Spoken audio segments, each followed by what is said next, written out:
ओम नमः परमहंसास्वादितचरणकमलचिन्मकरन्दाय भक्तजनमानसनिवासाय श्रीरामचन्द्राय वागीशाय च वदने लक्ष्मीर्यस्य च वक्षसि यस्यास्ते हृदये संवित्तं नृसिंहमहं भजे। विश्वसर्ग विसर्गादि नवलक्षणलक्षितं श्रीकृष्णाख्यं परं धाम जगद्धाम नमामि तत्।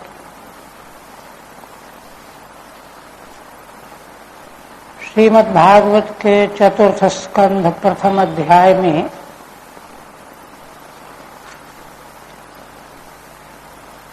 महर्षि कर्दम की 9 कन्याओं के वंश का वर्णन चल रहा है। महाराज मनु की 3 कन्याएं थीं। आकुति,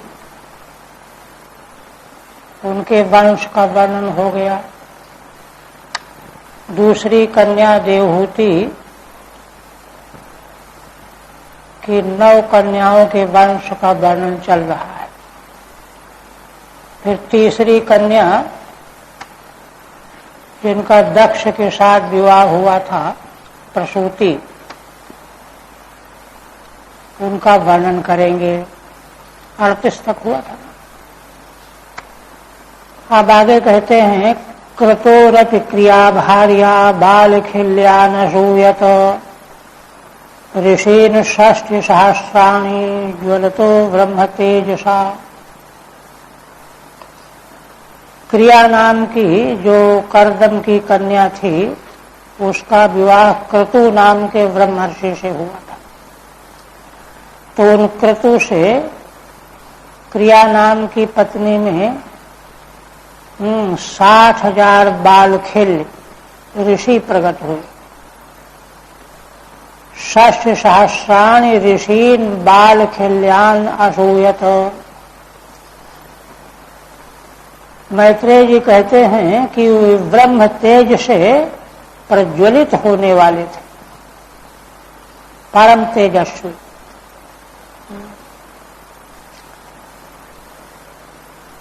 ज्वलतः प्रकाशमानान, टीका में प्रकाशित थे, माने जिनका दर्शन करके ब्रह्म तेज दृष्टिगोचर हो रहा था। ऊर्जायां जगिरे पुत्रा वसिष्ठस्य परन्तप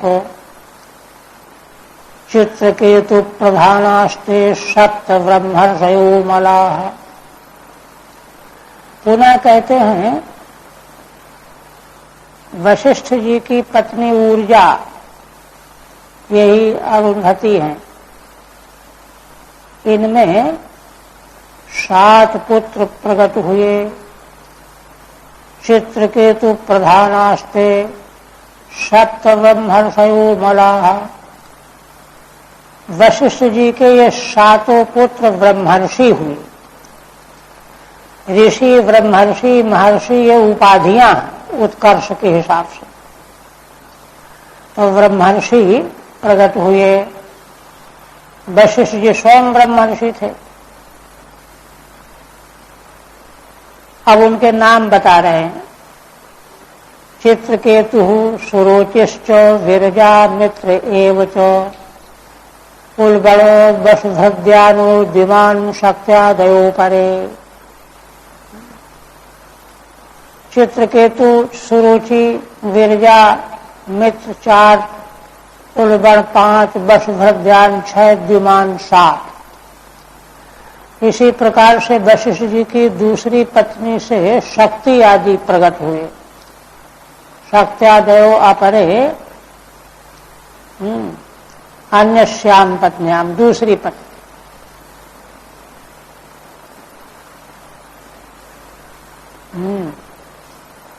टीका में कहते हैं 40वां, चित्रकेतु प्रमुखा जगिरे। चित्रकेतु प्रमुख हैं, जिनमें ऐसे 7 पुत्र हुए अरुंधति देवी से। ते च 7 जाता है। यही मनवंतर विशेष में सप्तऋषि हुए। 14 मनवंतरों के सप्तऋषि अलग अलग हैं। तो किसी मनवंतर के ये सप्तऋषि हुए वशिष्ठ के पुत्र। तानेवा चित्रकेतु रीति, उनका नाम बताते हैं चित्रकेतु से। वसुभृद्यानो नामैकः, वसुभृद्यान एक नाम है। कहीं ऐसा न कोई समझ ले कि वसु अलग है, भृद्यान अलग है, इसलिए एक नाम है, पूरा नाम एक पुत्र का है। शक्त्यादयो अपरे अन्यस्याः पुत्राः, शक्ति आदि दूसरी पत्नी के पुत्र हुए। चित्तिस्त्वथर्वणः पत्नी लेभे पुत्रं धृतव्रतम्, दध्यं चमश्वशीर्षं भगोर्वंशं निबोध में। पुनः मैत्रेय जी कहते हैं, चित्ती नाम की पत्नी अथर्वा ऋषि की थी।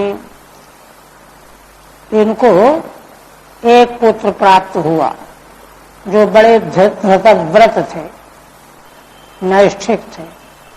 दध्यंचम, दधीची उनका नाम था। उन्हीं का दूसरा नाम आश्वशिरा।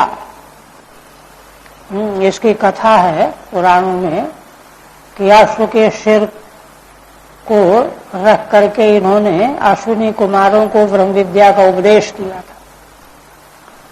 उसका कारण यह है कि इंद्र ने कहा था कि अगर उपदेश करोगे तो हम सिर काट डालेंगे। ये बात मालूम थी उनको। तो उन्होंने कहा कि हम तो वैद्य हैं ही, आप अश्व के सिर से उपदेश कर दो, फिर काट डालेंगे तो काट डालेंगे, आपका सिर हम सुरक्षित रखेंगे, उसको जोड़ देंगे फिर। तो ये नाम इनका अश्वशिरा पड़ा। आप कहते हैं भृगु महर्षि का वंश सुनो, भगोर वंशम निबोध में। टीका नहीं। भृगु ख्यात्याम महाभागः पत्न्याम पुत्रा नजीजनत। महर्षि भृगु ने ख्याति नाम की पत्नी में पुत्रों को जन्म दिया। पुत्र 2 थे और एक पुत्री मिला करके बहुवचन कर दिया, पुत्रान। नहीं तो दो पुत्र करते, तो पुत्री को जोड़ करके बहुवचन करके पुत्रान अजीजनत। कौन कौन? धातारम च विधातारम, धाता और विधाता उनका नाम है पुत्रों का। श्रियम च भगवत पराम, तीसरी एक कन्या जिसका नाम था श्री, वह भगवान की परम भक्ता थी, साक्षात लक्ष्मी रूपा थी। टीका में कहते हैं ख्यात्याम पत्न्याम, ख्याति नाम की पत्नी में भृगु उनसे 2 पुत्र एक पुत्री। पुत्रान माने पुत्रौ पुत्रीम जो, पुत्रान जो बहुवचनांत है उसकी व्याख्या करते हैं श्रीधर स्वामी। पुत्रौ माने 2 पुत्रौ और पुत्रीम च एक पुत्री, इसलिए पुत्रान कहा मूल में। तानेवाहा, तो वे कौन कौन थे? तो उनको कहते धाता, विधाता और श्री नाम की कन्या। आयतिम नियतिम चैवो श्रुते मेरुस्तयोरदात्, ताभ्याम तयोरभवताम मृकंडः प्राण एव च। मेरु नाम के एक महर्षि थे, उनकी 2 कन्याएं थी, आयति और नियति। तो भृगु के दोनों पुत्रों को, धाता और विधाता को एक एक कन्या दे दी। तयोः भृगुपुत्रयोः अदात्, उनमें से दोनों कन्याओं से ताभ्याम तयोरभवताम, एक कन्या से मृकंड हुए, दूसरी कन्या दूसरे भाई से प्राण नाम के ऋषि हुए। मृकंड प्राणेव च, और फिर मृकंड के हुए मार्कंडे, मार्कंडेयो मृकंडस्यो प्राणाद वेद शिरा मुनि। और दूसरी कन्या के पुत्र जो प्राण थे उनसे वेदशिरा नाम के मुनि हुए। दोनों कन्याओं से एक एक पुत्र, मृकंड से मार्कंडे और प्राण से वेदशिरा। इसी प्रकार से भृगु के ही एक पुत्र और भी थे। ये दो तो हुए ही, एक और थे। कौन थे? कविश्च भार्गवो यस्यो भगवान सनासुतः। कवि, भृगु के पुत्र एक कवि थे। इनके पुत्र हुए शुक्राचार्य। उषना माने शुक्राचार्य, शुक्राचार्य दैत्य गुरु, ये भी हुए। ठीक है। तयोर्धात्र विधात्रो, भृगु के दोनों पुत्रों के धाता और विधाता को मेरु ने अपनी दो कन्याओं को एक एक को दे दिया। उससे मृकंड और प्राण हुए। फिर उन दोनों पुत्रों से मार्कंडे और वेदशिरा हुए। इसी प्रकार भृगु के कविश्च भार्गवो भृगु पुत्र, कवि नाम के भृगु के पुत्र एक और थे। इन्हीं कवि से यस्य कवि ही सुतः उषना, जो कवि थे उनके पुत्र उषना शुक्राचार्य हुए।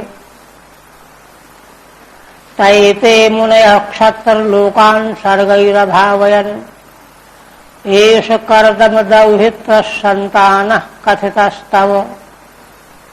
श्री मैत्रेय जी उपसंहार करते हैं। देहूति देवी की पुत्रियों का वंश हो गया।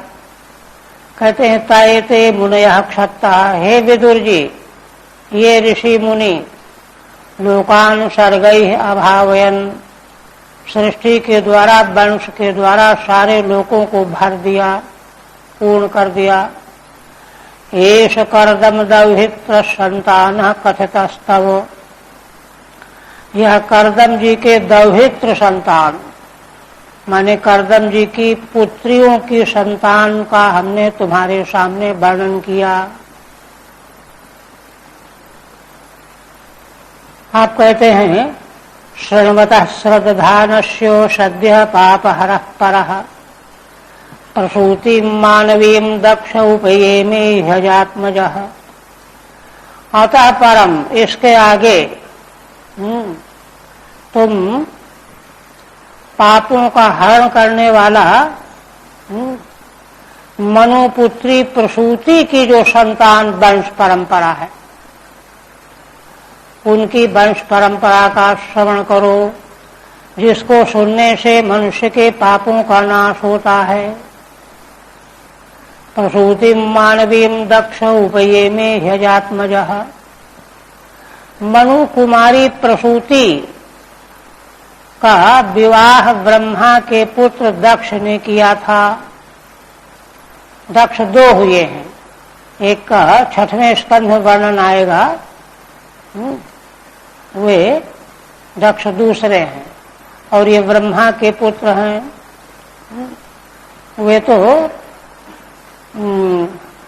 जो है आगे वर्णन आएगा। तस्यां ससर्ज दुहित्री षोडशा मललोचना त्रयोदशादात् धर्मायो तैथैका मग्नये विभु। प्रसूति जो मनु कुमारी थी, दक्ष ने उनके द्वारा उनमें 16 कन्याएं उत्पन्न की।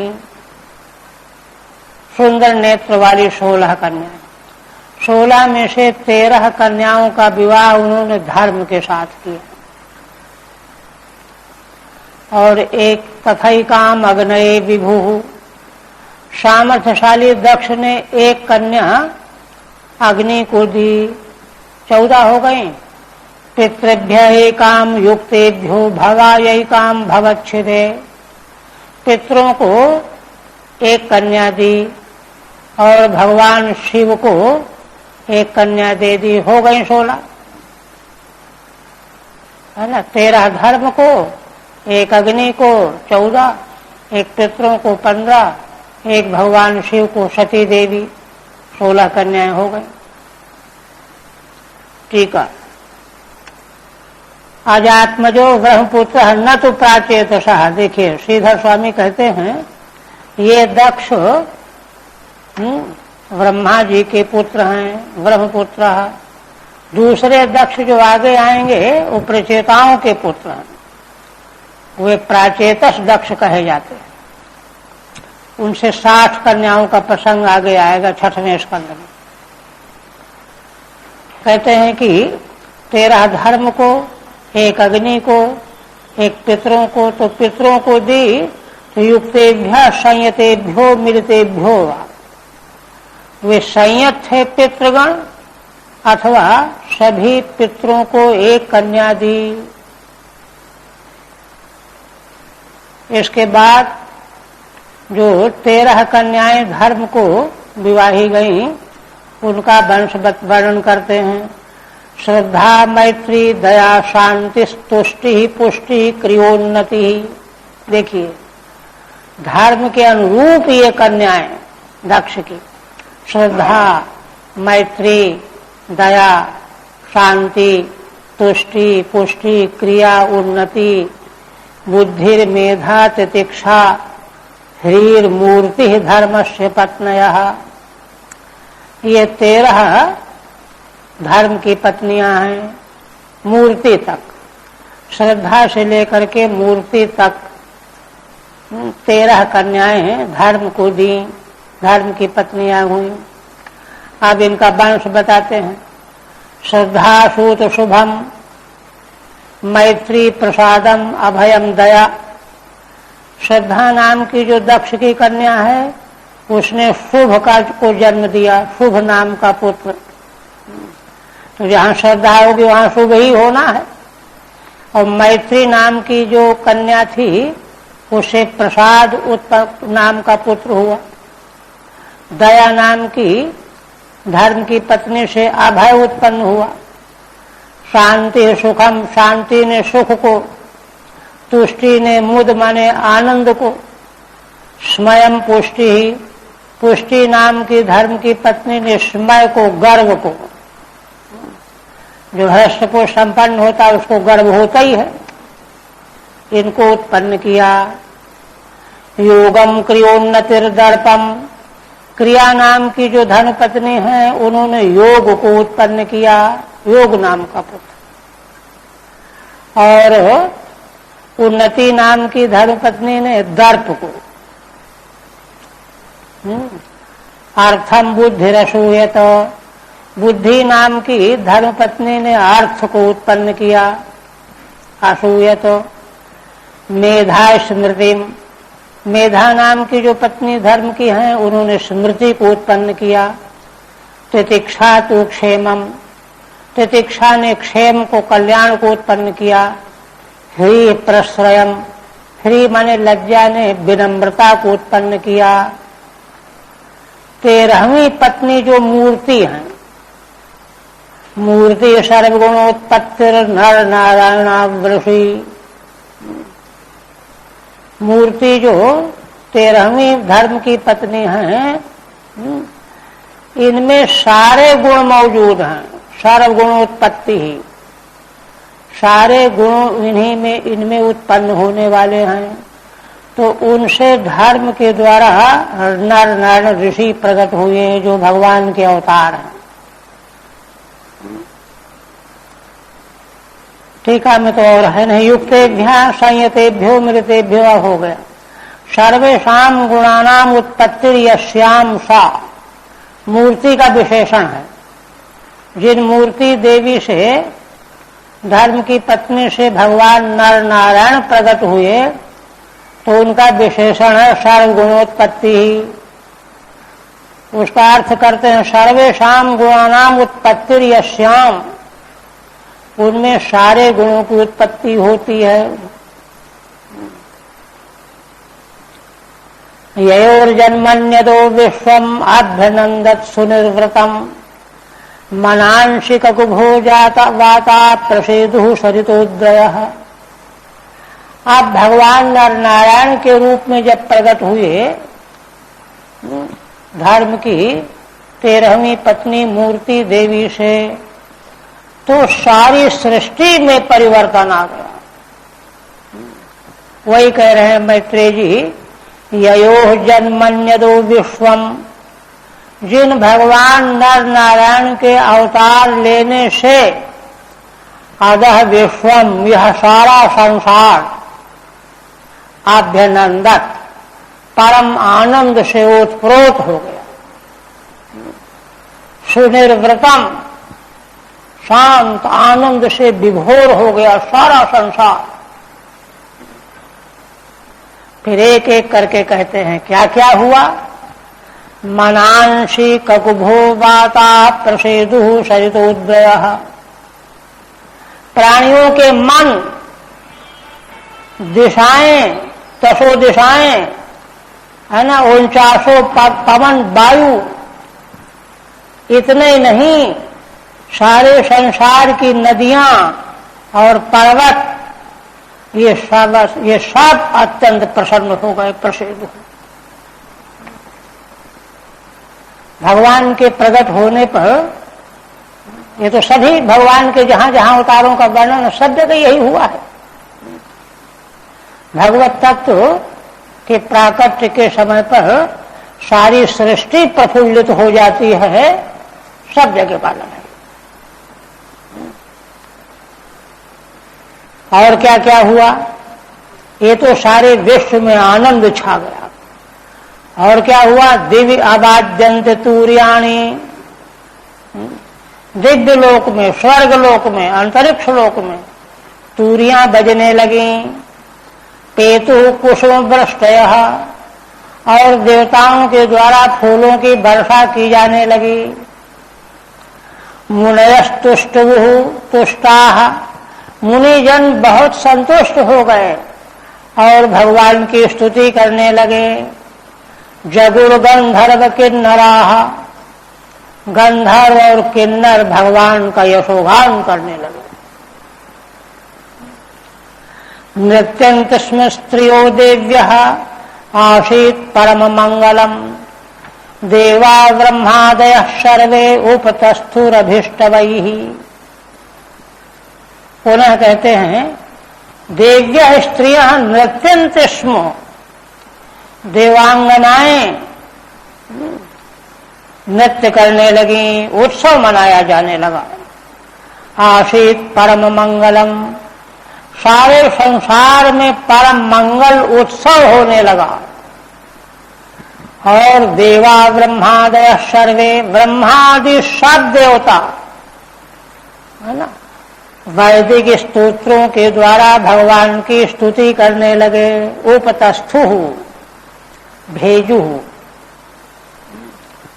उपासना करने लगे, स्तुति करने लगे। देवाऊचु, देवताओं ने भगवान की महिमा का गान किया, स्तुति की। स्तुति क्या है ना, भगवान के गुणों का कीर्तन करना ही स्तुति है।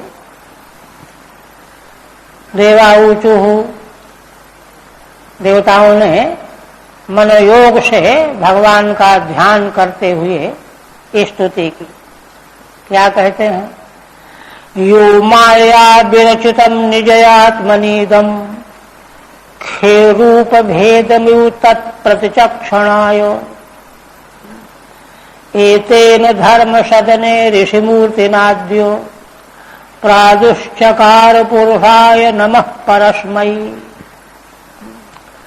देवगण कहते हैं कि उन परम पुरुष परमात्मा को हम नमस्कार करते हैं।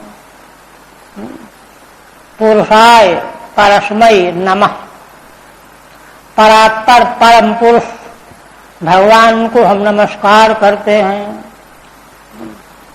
जो भगवान कैसे हैं, कहते हैं यो माया विरचितम निजयात्मनीदम। देवगण कहते हैं कि जो भगवान अपनी निजया माया, अपनी ही माया शक्ति से अपने में ही आत्मनि, भगवान की अपनी माया शक्ति भी भगवान की और वह जो रचना करते हैं वह भी अपने में ही करते हैं, आधार भी भगवान ही। तो आत्मन निज माया विरचितम इदम विश्वम, उसमें दृष्टांत दे रहे हैं क्या? खे रूप भेदमिव तत्प्रतिचक्षणाय। जैसे कोई आकाश में कभी कभी बादलों में एक आकृति दिखाई देने लगती है कि ये आकृति है, ये हाथी है, ये घोड़ा है, आकृति।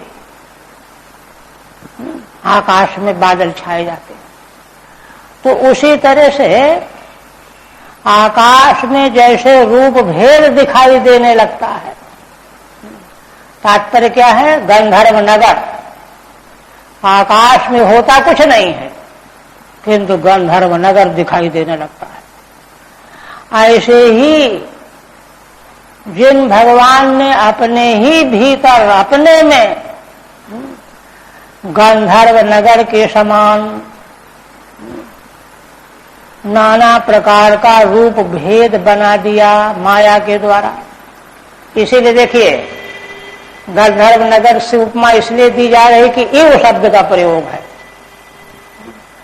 आकाश में रूप तो कुछ है नहीं, किंतु उसी आकाश में दिखाई देने लगता है कि गंधर्व नगर बसा हुआ, वहां दो राजाओं में लड़ाई हो रही, हाथी घोड़े घायल हो रहे हैं, ऐसा दिखने लगता है। तो जैसे है ना, सर्वथा शून्य रूप रहित आकाश में गंधर्व नगर दिखाई देने लगता है, ऐसे ही जिन भगवान ने अपने भीतर अपनी ही माया शक्ति से यह विश्व ब्रह्मांड प्रकाशित कर दिया है, दिखा दिया है। तो कहते हैं क्यों दिखाया है? तत्प्रतिचक्षणाय। भगवान ने इसलिए दिखाया है कि भगवत तत्व का की ओर प्राणियों की गति हो। भगवान ने असल में संसार को बनाया ही इसीलिए है कि जीव, मनुष्य, प्राणी भगवान को जान पावे। संसार अगर नहीं बनाते भगवान तो भगवान को कोई जान नहीं सकता था। भगवत दर्शन के लिए भगवान संसार बनाते हैं कि हमारा दर्शन जीव कर लेगा। तत्प्रतिचक्षणाय एतेन धर्म सदने ऋषि मूर्तिनाद्यो। वे ही आद्य माने आज, ऋषि मूर्तिना, मूर्ति माने आकार, ऋषि के आकार में भगवान ने अवतार लिया है ना, नर नारायण के रूप में। कहां पर लिया है? धर्म के घर में, धर्म की पत्नी से प्रकट हुए ना। धर्म के सदन माने घर में प्रादुष्चकार, आज वे ही भगवान ऋषि मूर्ति के आकार में धर्म के घर में प्रकट हुए हैं। क्यों प्रकट हुए हैं? तो अपना दर्शन देने के लिए। ऐसे परम पुरुष को हम नमस्कार करते हैं। टीका। निजया माया यस्मिन् आत्मनि। जिन भगवान ने अपनी माया शक्ति के द्वारा अपने ही अंदर, आत्मा में, अपने में इस संसार को प्रकट कर दिया है ना। खे गगने रूप भेदम, आकाश में रूप भेद की तरह है। गंधर्व नगरम इव, आकाश में तो कुछ नहीं होता, शून्य का नाम आकाश है, किंतु उसी में सब कुछ दिखने लगता है, गंधर्व नगर।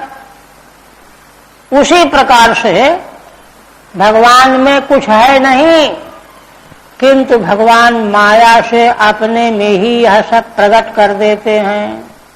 इदम विश्वम है ना, विरचितम, विश्व को बना दिया माया शक्ति के द्वारा। तस्यात्मना प्रतिचक्षणाय,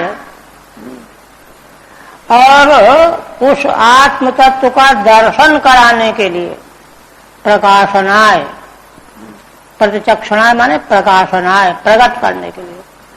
आत्मानम यो अद्य प्रादुश्चकार, अपने को आज जिन भगवान ने प्रकट कर दिया है करुणावशात, प्रकटितवान तस्मै पुरुषाय नमः, उन परम पुरुष भगवान को हम नमस्कार करते हैं।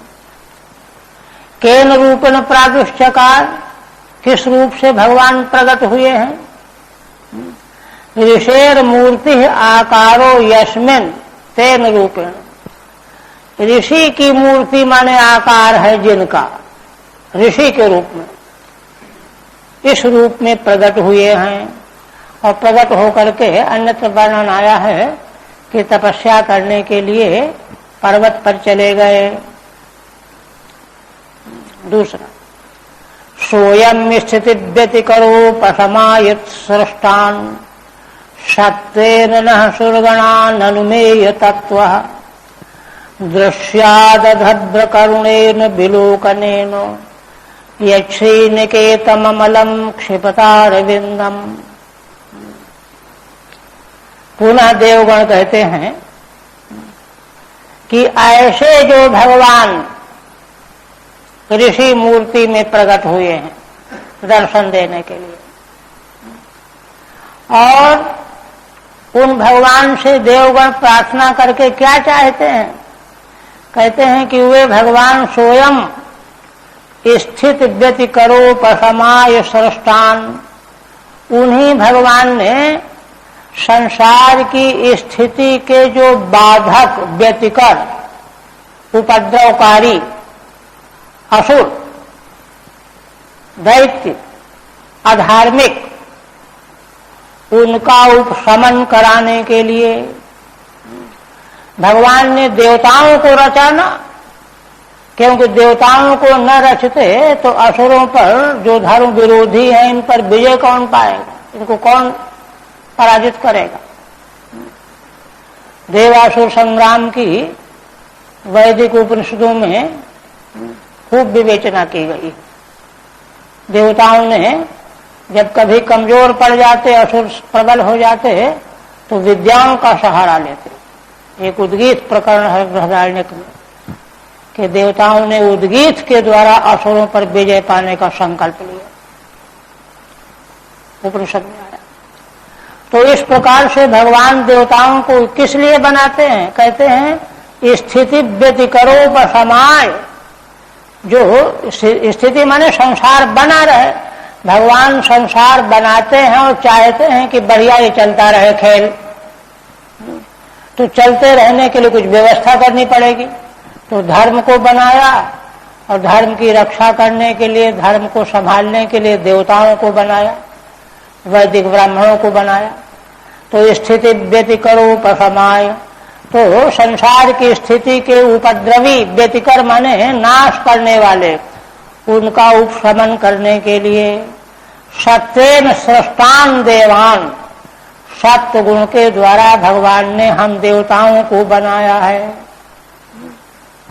नः सुरगणान सृष्टान, सत्येन सृष्टान नः सुरगणान, अपने सत्वांश से भगवान ने हम देवताओं को बनाया। क्यों बनाया? संसार की स्थिति को नुकसान पहुंचाने वाले तत्वों को शमित करने के लिए, मुकाबला करने के लिए।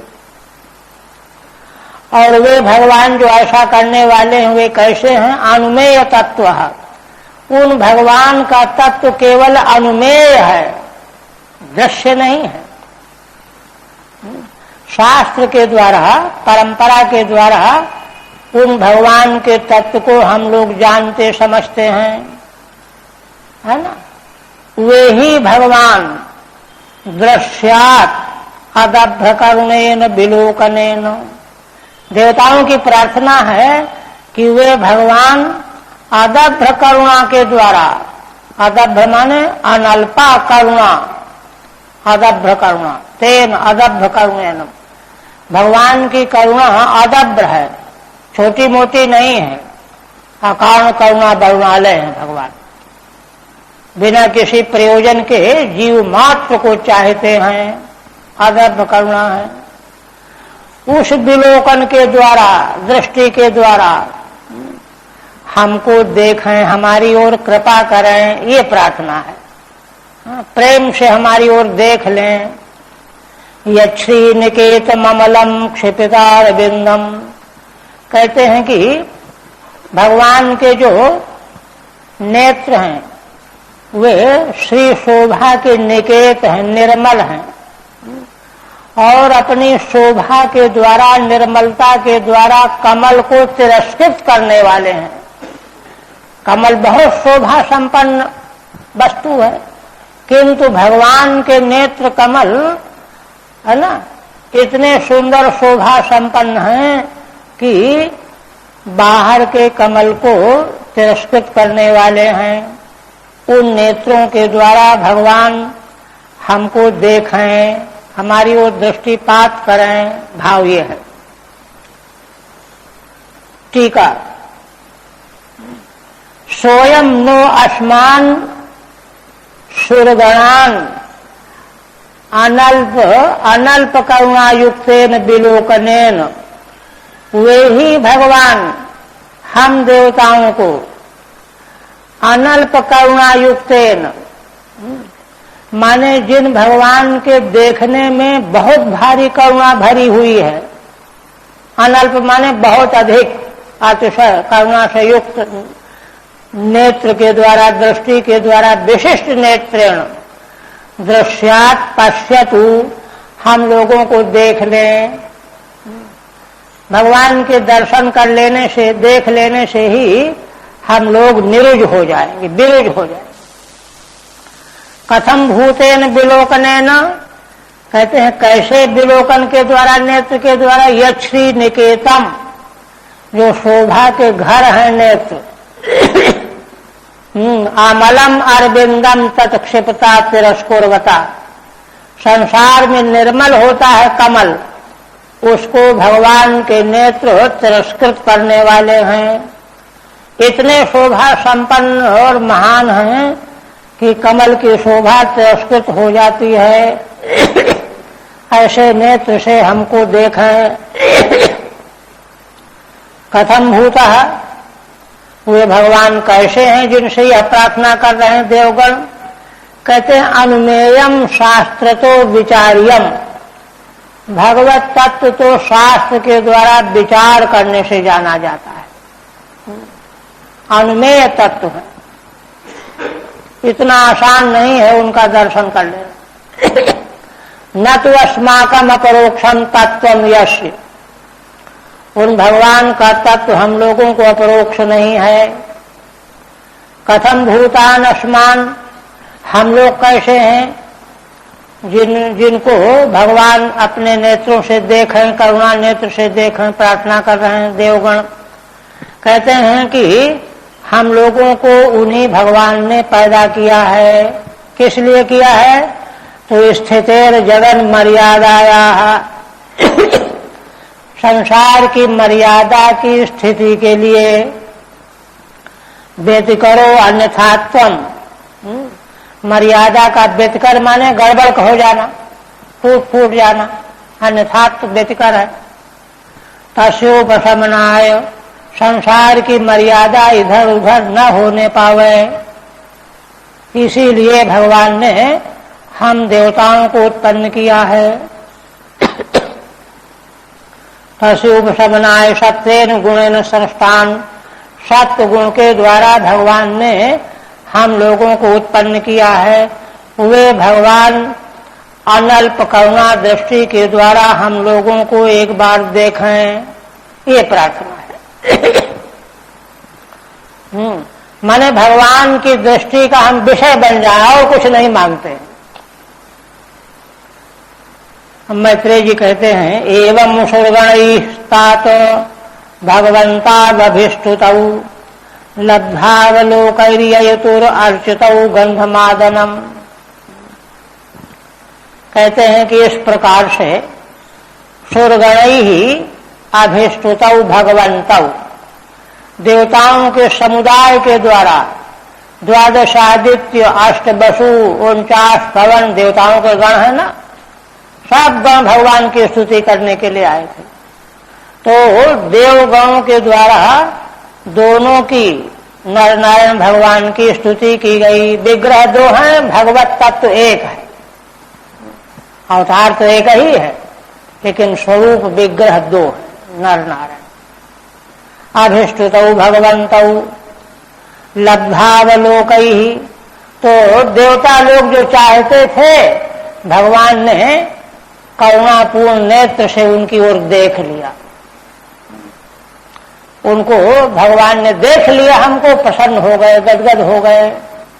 ऐसे देवताओं ने जब भगवान की स्तुति की और भगवान के द्वारा देवताओं पर दृष्टिपात कर दिया गया, लब्धावलोकैः देवैः अर्चितौ ययतुः गंधमादनम, भगवान की पूजा की गई देवताओं के द्वारा, स्तुति भी पूजा ही है। अर्चित होकर के भगवान गंधमादन पर्वत की ओर चले गए। देखिए, तपस्या करने के लिए ही प्रकट हुए थे, क्योंकि संसार की रक्षा का एकमात्र उपाय है तप और धर्म। धर्म का तो प्राण है तप। तो सारे संसार के कल्याण के लिए तप करने के लिए गए, इसलिए उसी प्रकार का वेश लिए हुए प्रकट हुए, ऋषि वेश, और तुरंत चले गए। इतनी करुणा भगवान ने। आप कहते हैं गंधमादन, ठीक, लब्धो अवलोको यही ही, भगवान से प्रार्थना कर रहे थे कि भगवान हमको देख लें करुणा कारुणिक दृष्टि से, तो भगवान ने देख लिया और गदगद हो गए। सो गणेश तय अभिष्टुतौ अर्चितौ संतौ ययतुः, ऐसे भगवान ने जिन पर दृष्टिपात किया है, उन देव समुदाय के द्वारा पूजित अर्चित होकर के भगवान नर नारायण गंधमादन पर्वत के लिए चले गए तपस्या करने के लिए।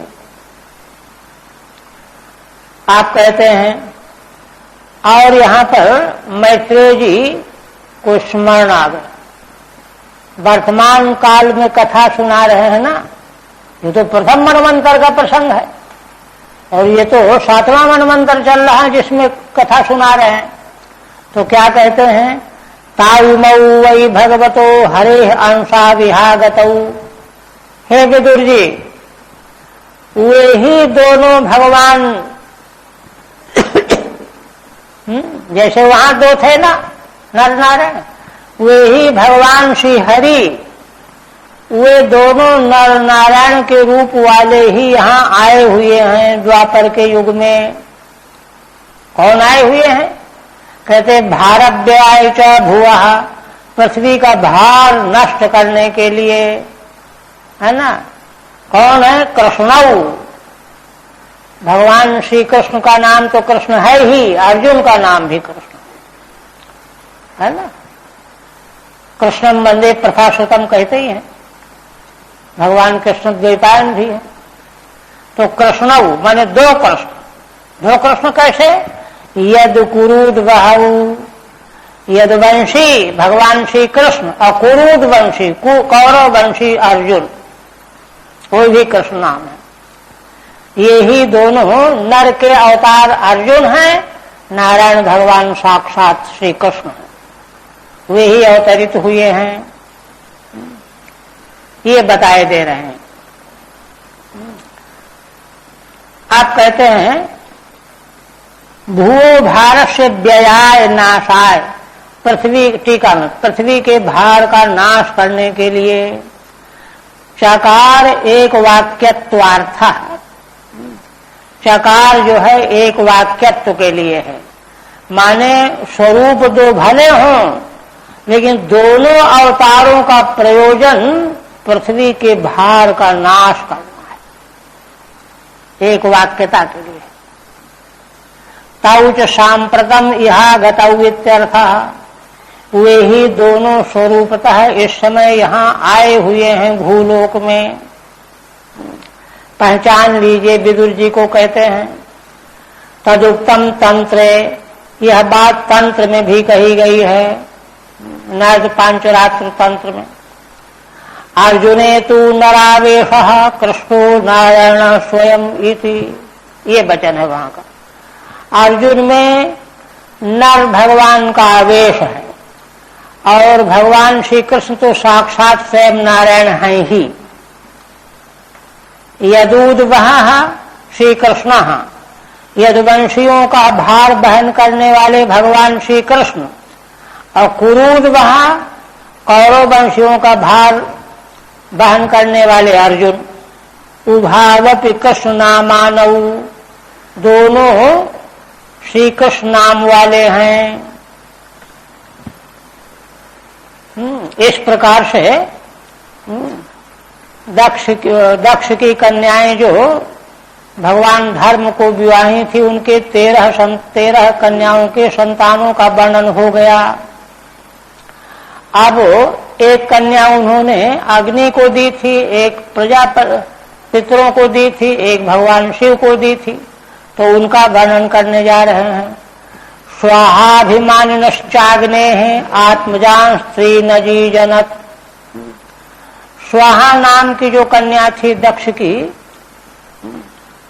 प्रसूति देवी की, वे अग्नि के अभिमानी, अग्नि आत्मजान तीन अभिमानिनः अजी जनत, 3 पुत्रों को अग्नि के द्वारा स्वाहा में उत्पन्न किया, जो वे भी अग्नि के अभिमानी देवता ही हुए, अग्नि देवता हैं ही, तो उनसे भी स्वाहा पत्नी से 3 अग्नि अभिमानी देवता रूप में ही 3 पुत्र हुए।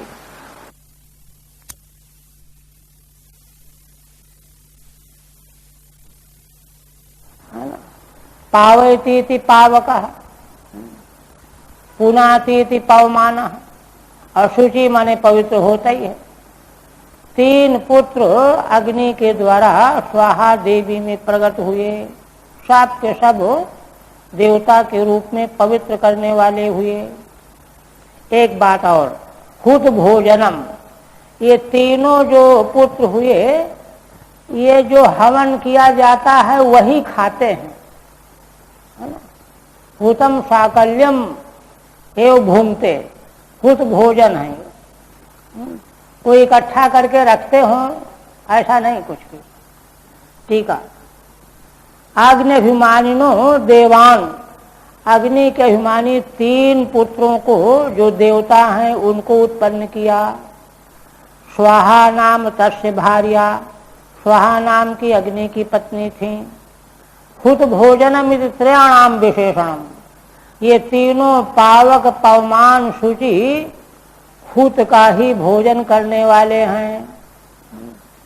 इसलिए मनुष्यों की जिम्मेदारी है, मनुष्य देवताओं का ऋणी है, उसको देवताओं को तृप्त करना चाहिए।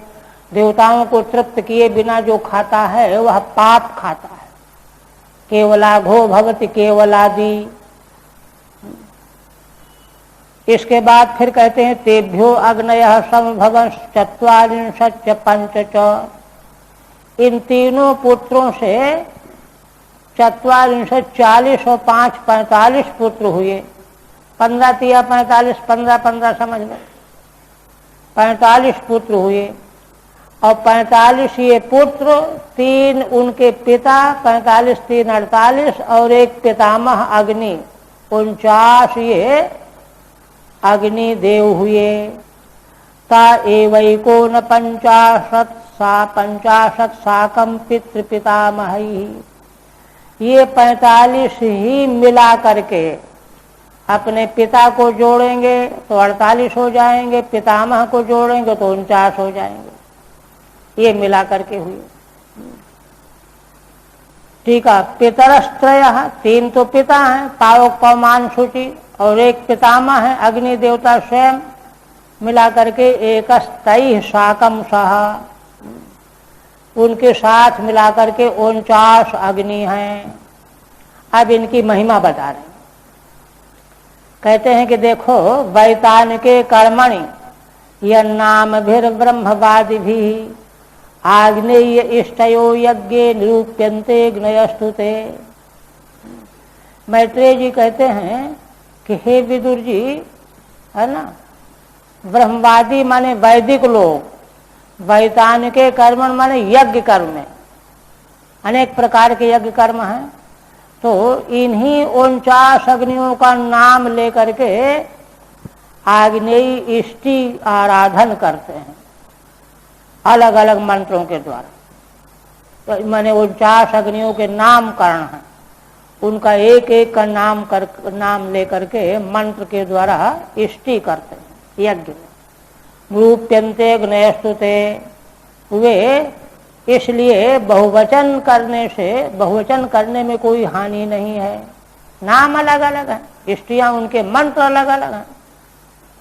ठीक है, वैतानिके वैदिके कर्मणि यज्ञ येषाम नाम भी अग्नि देवता का इष्टयो निरूप्यन्ते। वैदिक कर्मों में, यज्ञ में इन्हीं 49 अग्नि देवताओं का नाम लेकर के इष्टियों का निरूपण किया गया है। ताएते अग्नयो न लौकिका, ऐसी ये अग्नियां लौकिक नहीं है। अतो बहुनाम न व्यर्थमिति भावः, नहीं तो अग्नि तो संसार में एक ही है, बहुवचन की क्या जरूरत है। चाहे इस घर की अग्नि चाहे उस घर की अग्नि, अग्नि एक। किंतु यह तो वैदिक नियम है, ये वैदिक अग्नियों का नाम भेद है, इसलिए बहुवचन विरुद्ध नहीं है। अब इसके बाद पितरों को एक कन्या दी थी दक्ष जी, तो कहते हैं उनसे क्या हुआ। अग्निस्वात्ताः बर्हिषदः सौम्या पितर आज्यपाः। पहले पितरों के गण बता रहे हैं। अग्निस्वात्ता, बर्हिषद, सौम्य चंद्रलोक में रहने वाले, और आज्यप, ये 4 प्रकार के पितर। और ये चारों प्रकार के साग्नि भी होते हैं और अनग्नि भी होते हैं। देखिए, जो लोग यहाँ अग्निहोत्री होकर के जीवन यापन करते हैं गृहस्थ धर्म में, वे जब पितृलोक में जाएंगे तो साग्नि पितर बनेंगे। और यहाँ जो अग्निहोत्री नहीं होते, निरग्नि होते हैं, वे पितृलोक में जाएंगे तो अनग्नि पितर होंगे। तो ये चारों पितर साग्नि भी होते हैं और अनग्नि भी होते हैं, दोनों तरह के हैं, है ना। साग्नयो अनग्नयस्तेषां पत्नी दाक्षायणी स्वधा, तो इन पितरों की पत्नी दक्ष कन्या स्वधा इनको दी गई। ठीक है। सौम्या सोमपाह, सौम्य पितर कौन है? सोमपान करने वाले चंद्रलोक में। ये शाम अग्नौ कर्णमस्ते साग्नयः, जिनका अग्नि में कृत्य होता आया है, वे साग्नि। तद रहितास्त्वनग्नयः, उससे रहित अनग्नि पितर होंगे। अच्छा, अब इनसे जो है स्वधा नाम की दक्ष कन्या से इन पितरों के 2 कन्याएं उत्पन्न हुई। तेभ्यो दधार कन्ये 2 वायुनाम धारणीम तथा। उन पितरों के द्वारा स्वाहा देवी ने 2 कन्याओं को उत्पन्न किया, है ना, वायुना और धारिणी। इन दोनों की महिमा बता रहे हैं मैत्रेय जी। उभेते ब्रह्मवादिन्यौ ज्ञान विज्ञान पारगे। ये स्वधा की दोनों कन्याएं, पितरों की दोनों कन्याएं ब्रह्मवादिनी थीं। देखिए, लोकांतर में स्त्रियां ब्रह्मवादिनी थीं। ते उभेते ब्रह्मवादिन्यौ ज्ञान विज्ञान पारगे। ज्ञान माने वैदिक ज्ञान, विज्ञान माने अनुभवात्मक ज्ञान, दोनों में पारंगत थी। इसलिए उन्होंने गृहस्थी नहीं की, उनकी फिर कोई संतान नहीं हुई।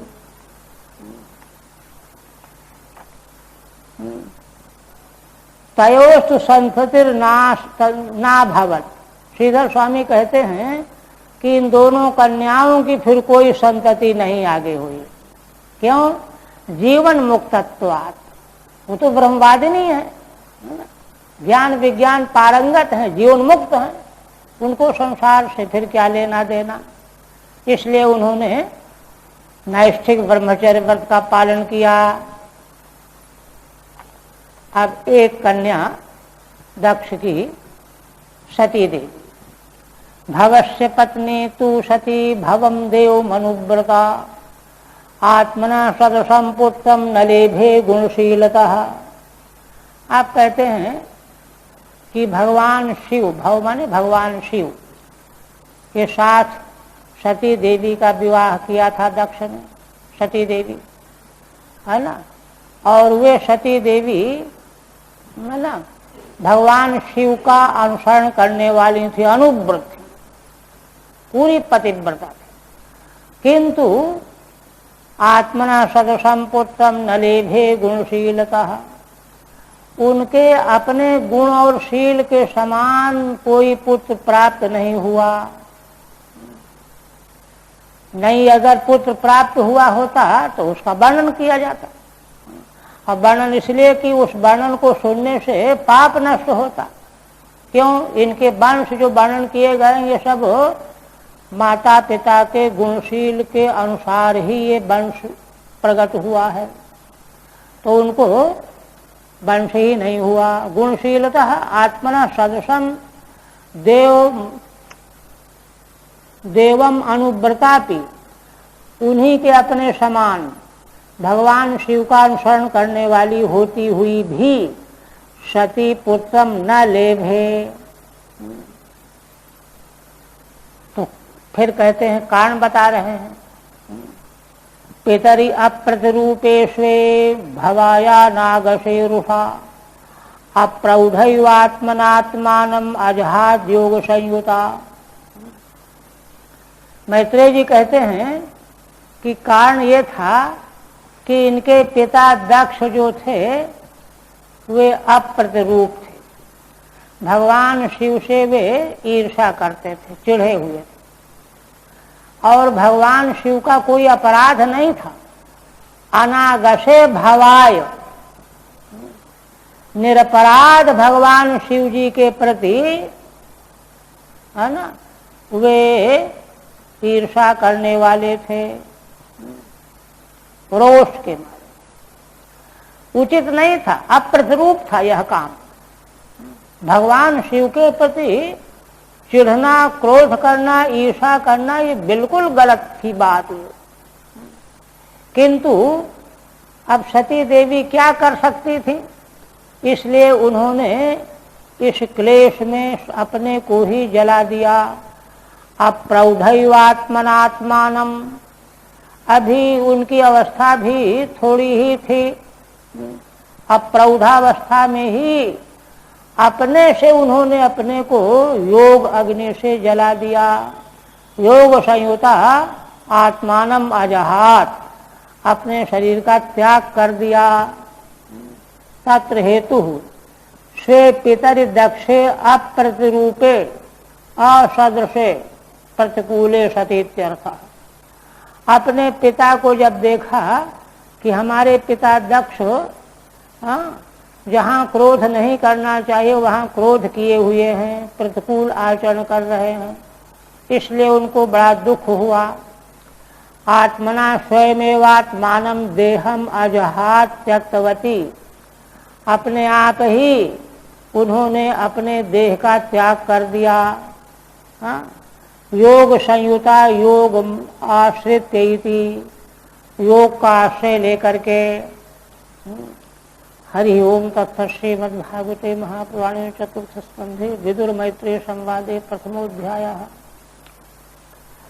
आप देखिए दूसरा अध्याय भी तो है 15 मिनट, कल जिससे पूरा हो जाएगा। आप देखिए द्वितीय अध्याय में मैत्रेय जी से यह बात सुन करके विदुर जी को बड़ी जिज्ञासा लग गई। वे प्रश्न करने लगे कि दक्ष जो हैं भगवान शिव से क्रोध कर गए थे, ईर्ष्या करने लगे। बात क्या है, कारण क्या है, ये प्रश्न करेंगे। श्रीधर स्वामी कहते हैं द्वितीये प्रथमाध्यायोपक्षिप्ते भवदक्षयोः। प्रथम अध्याय में संकेत कर दिया गया ना कि भगवान भव, शिव और दक्ष, इन दोनों में द्वेष था, अनबन थी, गुस्सा था, झगड़ा था, ये संकेत कर दिया गया। तो विद्वेषे वर्ण्यते हेतु, इन दोनों के विद्वेष में कारण क्या था उसका वर्णन करेंगे दूसरे अध्याय में। विश्वसृज यज्ञ संभवः, तो कहते हैं कि यह द्वेष जो है कहाँ बन गया। एक बार प्रजापतियों ने एक यज्ञ किया था प्रयाग में, इलाहाबाद में, वहीं जो है इस प्रकार का उपद्रव बन गया। तो उसी का वर्णन किया जाएगा दूसरे अध्याय में। अब विदुर जी प्रश्न करते थे। विदुर जी बड़े आश्चर्यचकित होकर के प्रश्न करने लगे, कहने लगे कि अरे भगवान, भवेशीलवताम श्रेष्ठे दक्षो दुहित्र वत्सलः। देखिए दोनों तरह की बात कहते हैं। भगवान शिव से बढ़ करके शीलवान तीनों लोक में संसार में कोई है ही नहीं। शीलवानों में अत्यंत श्रेष्ठतम है भगवान शिव। अच्छा देखो, भगवान शिव भक्तों का कोई गड़बड़ करता है तो नाराज होते हैं, अपने प्रति नाराज हैं, स्वयं कहेंगे ये बात। भक्तों का अपराध कोई करता है तो नाराज हो जाते हैं। देखिए बाणासुर के साथ युद्ध करने को भगवान से आ गए, ये स्वभाव। शीलवान ऐसे हैं, किंतु है ना। देखिए वो जो शाप दिया है रामचरितमानस उत्तरकांड में, तो वहां उन्होंने शाप इसलिए दिया है कि गुरु का अपमान कर रहा है। यद्यपि तव गुरु के नहीं क्रोधा, तब भी मैं तुझे शाप दूंगा। तो तुम्हारा तो कुछ हमने बिगाड़ा नहीं कोई, वो कह दे। कहा कि नहीं, ये वैदिक मर्यादा है। जौ खल दंड करऊं, जौ नहीं दंड करऊं खल तोरा, है ना, भ्रष्ट हो श्रुति मार्ग मेरा। तो श्रुति का मार्ग हमारा भ्रष्ट हो जाएगा, नष्ट हो जाएगा। इसी तरह का दुर्गुण बढ़ता चला जाएगा। अभी तुमने जो है तिरस्कार इस तरह से किया है, लोग गाली गलौज करने लगे, कौन मानेगा गुरुओं को? गड़बड़ हो जाएगा, दुर्गुण तो बढ़ता चला जाता है। इसलिए यह दुर्गुण आगे बढ़ने न पावे, इसलिए हम तुझको दंड देंगे। इस प्रकार से भगवान शिव शीलवान में सर्वश्रेष्ठ है। और उधर देखिए दक्ष, है ना, कहते हैं कि दक्षो दुहित्र वत्सलः। दक्ष तो अपनी कन्याओं को अपने प्राण से ज्यादा चाहते थे। ये तो कश्यप से दिति देवी ने स्वयं कहा है कि उन्होंने हमसे पूछा, दक्ष पिता ने, कि बोलो तुम्हारे अब किसके साथ विवाह करने की इच्छा। तो हम कई बहनों ने आपका नाम ले लिया, तो हमारे पिता ने तुरंत आपके साथ विवाह कर दिया। इतने दुहित्र वत्सलः है। तो कह रही हैं, विदुर जी कहते हैं दक्षो दुहित्र वत्सलः, है ना, कन्याओं से प्रेम करने के लिए प्रसिद्ध थे त्रैलोक्य में दक्ष। तो ऐसे होते हुए भी शीलवानों में श्रेष्ठ भगवान शिव में विद्वेष क्यों किया? विद्वेषम अकरोत् कस्मात्, क्या कारण था? किस कारण से विद्वेष किया? और देखिए वह विद्वेष भी कैसा?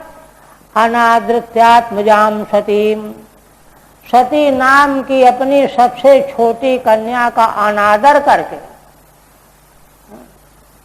माने ऐसा विद्वेष किया कि उनकी कन्या ने प्राण त्याग दिया।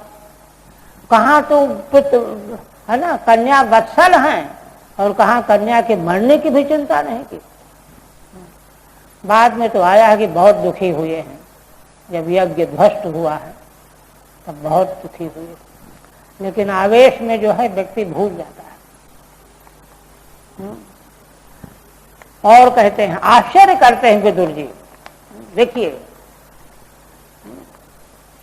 असल में देखिए, प्रश्न और उत्तर को गहराई से पकड़ना चाहिए। यह घटना केवल घटना नहीं है।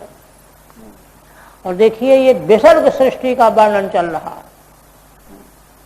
सर्ग और विसर्ग। इसमें ये सारे प्रसंग जो हैं भगवान की लीला की ओर संकेत करने वाले। हमारे महाराज जी कहा करते थे, करपात्री जी, वाराणसी में एक बार कहा कि देखो, गोस्वामी जी ने भी संकेत किया है कि इतने महान पुरुषों में दक्ष से बढ़कर के कोई था ही नहीं। उनको प्रजापतियों का अध्यक्ष बनाया गया है, और भगवान शिव से बढ़कर के होने का तो सवाल ही नहीं। उनमें इस प्रकार का महाराज ने एक उदाहरण दिया, मार्कंडेय पुराण। मार्कंडेय पुराण में कथा है विश्वामित्र और वशिष्ठ की। उनमें इतना द्वेष बढ़ा, इतना द्वेष बढ़ा कि दोनों पक्षी बन गए, और पक्षी बन करके आकाश में 10,000 देवताओं के वर्षों तक युद्ध करते रहे। आदि और बक, विश्वामित्र और वशिष्ठ, आदि और बक का युद्ध मार्कंडेय पुराण। देवताओं के 10,000 वर्षों तक संघर्ष चलता रहा, चोंच और चंटू प्रहार, पंजे का प्रहार, खून खच्चर। वो तो ब्रह्मा आदिकों ने आकर के उनको रोका। ये प्रसंग आया वहां पर। तो महाराज कहते थे कि देखो, ये सब किस लिए वर्णन किया गया है? वैराग्य के लिए वर्णन किया गया है। भगवान की माया सृष्टि का कितना विलक्षण जो है मोहक प्रभाव है कि बड़े बड़े ज्ञानी ध्यानी, वाल्मीकि रामायण में तो आया है, अन्य जगह भी, कि वशिष्ठ जी के 100 पुत्रों को जब विश्वामित्र जी ने मार डाला तो इतने दुखी हुए। महाभारत में वर्णन आया, महाभारत में वर्णन आया है कि पुत्र वियोग में बहुत दुखी हुए, और दुखी होकर के वो प्राण देने के लिए नदी में कूद पड़े। लेकिन नदी की हिम्मत नहीं पड़ी कि हम इनको डुबो दें। नदी सूख गई, उछली पड़ गई। निकल करके आए, कहने लगे कि अच्छा, हम शायद हल्के हैं इसलिए डूबे नहीं हैं। फिर पहाड़ में चढ़ गए, शिलाएं बांधी अपने शरीर में, और फिर कूदे तो नदी सूख ही गई, सूख गई नदी। भगवान प्रकट हो गए। तो माने ये आवेग जो है इतने जबरदस्त होते हैं, जो है मोह, क्रोध, ईर्ष्या, आवेग की, तो ये सब माने ये सबसे तब बचा जा सकता है कि समग्र संसार से वैराग्य हो। संसार की देखने समझने की इच्छा ही न हो। अगर कौतूहल बसात संसार में कि जरा देखें घूम फिर करके, आफत में आए बिना नहीं रहोगे, मुसीबत आएगी ही आएगी। यह सब इस प्रकार से वैराग्य के लिए घटनाओं का उल्लेख किया गया है। तो जब इन महान स्तर के लोगों में आवेग इस तरह से प्रभाव डाल देता है, तो सामान्य जन की क्या गिनती है, क्या शक्ति है, सामर्थ्य है। तो वही पूछ रहे हैं, क्या कहते हैं कि पहले तो ये, और दूसरी बात ये, कस्तम चराचर गुरुम निर्वैरम शांत विग्रहम। भगवान शिव तो चराचर के गुरु हैं, केवल चर के ही नहीं, आचार अचार सब के गुरु हैं। पूरे शाम गुरु काले नानवच्छेदात। निर्वैरम, दूसरी बात यह है कि गुरु होने पर भी अगर उनके मन में दुर्भाव है तो लोग चिढ़ सकते हैं, लेकिन वे तो निर्वैर हैं। शांत विग्रहम, मुक्त हैं, जीवन मुक्त हैं, शांत विग्रह है उनका। आत्मारामम, आत्माराम, वो तो स्वरूप में ही रमण करते रहते हैं, कहीं बाहर देखते भी नहीं क्या हो रहा है। उनको प्रति कथम द्वेष्ट जगतो दैवतम महत्। ऐसे भगवान शिव के प्रति जो सारे संसार के महान देवता हैं, इष्ट देव हैं, भगवान शिव की आराधना के बिना इच्छित फल किसी को मिल ही नहीं सकता, गोस्वामी जी कहते हैं। उनसे भला कोई क्यों द्वेष करेगा? एतदाख्याहि मे ब्रह्मन् जामातु स्वसुरस्य च विद्वेषस्तु यतः प्राणांस्तत्यजेत् दुष्प्रजान् सति। हे ब्रह्मन, आप कृपा करके यह रहस्य बताइए। जामाता भगवान शिव, दामाद और ससुर दक्ष, इनका विद्वेष, यतः प्राण, और इतना विद्वेष कि जिससे दुखी होकर के सती देवी ने अपने प्राणों का त्याग कर दिया। टीका, सतीम सती नामनीमिति न चासौ कस्यचित् द्वेषार्ह इत्याह। भगवान शिव तो किसी के द्वेष करने योग्य हैं नहीं। काइति चराचर गुरुम जगतो दैवतम। भगवान शिव तो चराचर के गुरु हैं, शिक्षा देने वाले हैं, संसार के देवता हैं, इष्ट हैं। दैवत माने इष्ट। तम को द्वेष्टि, उनसे कौन द्वेष कर सकता है? कथम च निर्वैरम द्वेष्टि। और दूसरी बात यह है कि कोई बड़ा आदमी भी हो, बैर करने लगे, वो तो निर्वैर भी हैं, सारे संसार के इष्ट भी हैं और निर्वैर भी हैं। कैसे कोई द्वेष करेगा? निर्वैर होने का लक्षण क्या है? निर्वैरत्व हेतु शांतम, शांत बैठे रहते हैं, समाधिस्थ रहते हैं। भावेकतः, यहाँ पर भाव में एकता प्रत्यय किया गया है। भाव में एकता प्रत्यय होने का मतलब होता है कि अपने ही भीतर शांत बने हुए हैं, बाहर कोई क्रिया नहीं। शांत रे विग्रहो यस्य, इसका अर्थ क्या निकला कि उनका स्वरूप ही शांति रूप है। कुतः आत्मन्यवारामो, ये क्यों है, ऐसा क्यों है? आत्मन्यवारामो रतिर्यस्य, क्योंकि वे तो अपने आत्म स्वरूप में ही रमण करने वाले हैं। उनसे भला कौन क्यों द्वेष करेगा कोई?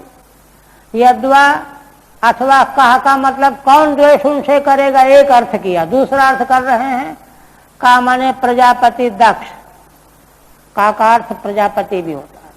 तो प्रजापति दक्ष का यहाँ प्रकरण है। तो कथम द्वेष्टि, वे प्रजापति दक्ष भला क्यों द्वेष करने लगे? एवं भूते तस्मिन् द्वेषो अयुक्तः, वे भगवान शिव सारे संसार के गुरु हैं, दैवत हैं, इष्ट हैं, उनसे शांत आत्माराम हैं, उनसे द्वेष करना तो अयुक्त है। अशक्यश्च, अयुक्त है, अनुचित है और असंभव भी है। कोई करेगा ही क्यों? कैसे कर पावेगा? लड़ाई तब होता जब दोनों विरोध करें। मुकाबला अगर एक कोई चुप बैठा ही रहे, दूसरा बक के चला जाएगा। तो यहाँ तो हालत ये थी। और देखिए भगवान शिव वही करेंगे भी। वे साप तक दे डाला, वो कुछ नहीं बोले, चुपचाप चले गए। वो तो उनके बाहर नंदीश्वर ने साप दिया, प्रसंग आगे आएगा। ततो यतो हेतोर विद्वेषः, इसलिए हे ब्रह्मन, जिस हेतु से उनमें विद्वेष हुआ, यतो विद्वेषात् प्राणांस्तत्याज, जिस विद्वेष के कारण सती देवी ने प्राणों का त्याग कर दिया। एतदाख्याहि, आप कृपा करके इसको वर्णन करो।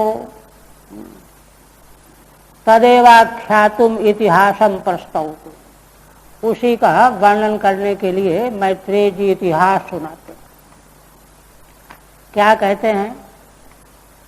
कहते हैं कि हे विदुर जी, पुरा विश्वसृजाम सत्रे समेता परमर्षयः तथा मरगणा सर्वे सानुवा मुनयोग्नयः। है ना? प्राचीन समय की बात है है ना, विश्वसृज लोगों ने, प्रजापतियों ने मिल करके एक यज्ञ किया। समेता माने मिल करके, ऋषियों ने, प्रजापतियों ने, देवताओं ने सब मिल करके, अलग अलग तो यज्ञ करते ही थे, मिल करके किया बड़ा भारी यज्ञ। तथा मरगणा सर्वे सानुगा मुनयोग्नयः, उस यज्ञ में सारे देवगण, उनके अनुयायी, गंधर्वादी और मुनि और अग्नि, ये सब वहां उपस्थित हुए। तत्र प्रविष्टम ऋषयो दृष्ट्वा कमिरोचिषा, मूल 2-3 करके बंद कर। तत्र प्रविष्टम ऋषयो दृष्ट्वा कमिरोचिषा,